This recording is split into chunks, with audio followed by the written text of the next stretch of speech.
ये तस्वीर देखिए, ये तस्वीर अजित पवार के प्लेन क्रैश की तस्वीर है। यहाँ आपको साफ तौर पर दिख रहा है विमान का मलबा, जिस विमान में क्रैश के बाद अजित पवार का निधन हुआ।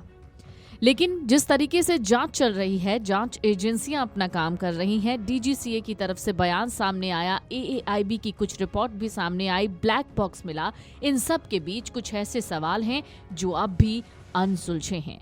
इन वीडियोस को देखकर कुछ सवाल हैं जो आपको भी जानने चाहिए।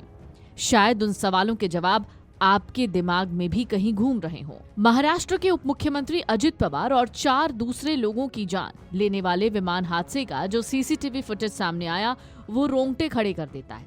वीडियो में दिखता है लैंडिंग के दूसरी कोशिश के दौरान विमान का बायां पंख अचानक नीचे की ओर झुक गया और विमान एक तरफ झुकते हुए आग के गोले में बदल गया। एक्सपर्ट कहते हैं ये दृश्य 3 संभावित स्थितियों की ओर इशारा करता है।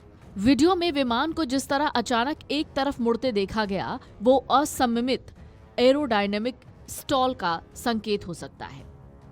जब विमान की गति बहुत कम हो जाती है या उसका कोण बहुत ज्यादा बढ़ जाता है तो पंख हवा को काटना बंद कर देते हैं और लिफ्ट खत्म हो जाती है। लियरजेट 45 जैसे विमानों के इंजन पूंछ पर होते हैं। विशेषज्ञ कहते हैं कम गति पर मोड़ लेते समय एक पंख ने लिफ्ट खो दी होगी, जिससे विमान अनकंट्रोल्ड होकर गिर गया।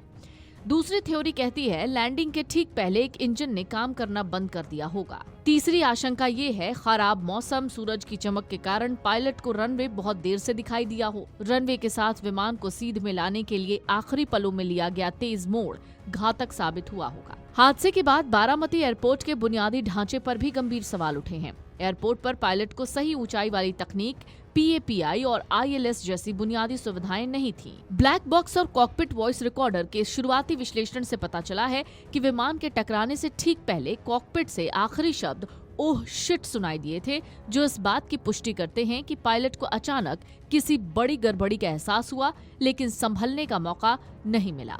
लेकिन इन सब के बीच कुछ अनसुलझे सवाल हैं जिनके जवाब मिलने बाकी हैं। अगर इन सवालों के जवाब मिल गए तो समझ लो ये पता चल गया कि अजित पवार का विमान कैसे क्रैश हुआ था। पहला सवाल है लैंडिंग की अनुमति के बाद अचानक क्या हुआ था। 8:43 पर विमान को लैंडिंग की अनुमति मिली, लेकिन पायलट ने ATC को कोई जवाब नहीं दिया। 1 मिनट बाद आग दिखी, 8:45 बजे हादसा हुआ। क्या आखिरी पलों में कोई तकनीकी खराबी हुई, कंट्रोल लॉस हुआ या कॉकपिट इमरजेंसी हुई? दरअसल एक और सवाल जो सबसे ज्यादा घूम रहा है वो है लैंडिंग क्लियरेंस के बाद रेडियो संपर्क कैसे टूटा। लैंडिंग से पहले तक पायलट ATC से लगातार बात कर रहा था। अंतिम अनुमति के बाद अचानक संपर्क कैसे टूट गया? क्या ये संचार प्रणाली की खराबी थी, पायलट की तबीयत बिगड़ने का मामला था या किसी आपात स्थिति का संकेत था? एक और सवाल है कि क्या विमान में तकनीकी या इंजन फेलियर हुआ होगा। विमान रनवे के पास गिरते ही आग की चपेट में आ गया। रिकॉर्ड के मुताबिक विमान के दस्तावेज और एयर वर्थनेस वैध थे। क्या इंजन फेलियर, बर्ड हिट, ईंधन रिसाव या इलेक्ट्रिकल फायर की वजह से आग लगी?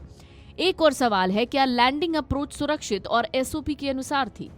पायलट को दरअसल विजुअल कंडीशन में उतरने की छूट दी गई थी। पहले रनवे नहीं दिखा, फिर अचानक दिखने की खबर मिली। क्या अप्रोच स्थिर यानी स्टेबल थी या विमान बहुत तेज, बहुत ऊंचा या गलत पोजीशन में था? फिलहाल ये ऐसे सवाल हैं जो अजित पवार की मौत से जुड़े हुए हैं। अगर इन सवालों के जवाब सटीक तरीके से मिल जाते हैं तो ये पता लग जाएगा कि अजित पवार का विमान कैसे क्रैश हुआ। हालांकि अभी भी AAIB की रिपोर्ट आनी बाकी है, जो कि विस्तृत रिपोर्ट होगी। इसके बाद जब ब्लैक बॉक्स की रिपोर्ट आएगी तो कुछ हद तक मामला और साफ हो जाएगा। Video desk amarujala.com। अगर आप ये वीडियो YouTube पर देख रहे हैं तो हमारे चैनल को सब्सक्राइब कर बेल आइकन दबाएं और Facebook पर देख रहे हैं तो हमारे पेज को लाइक करें।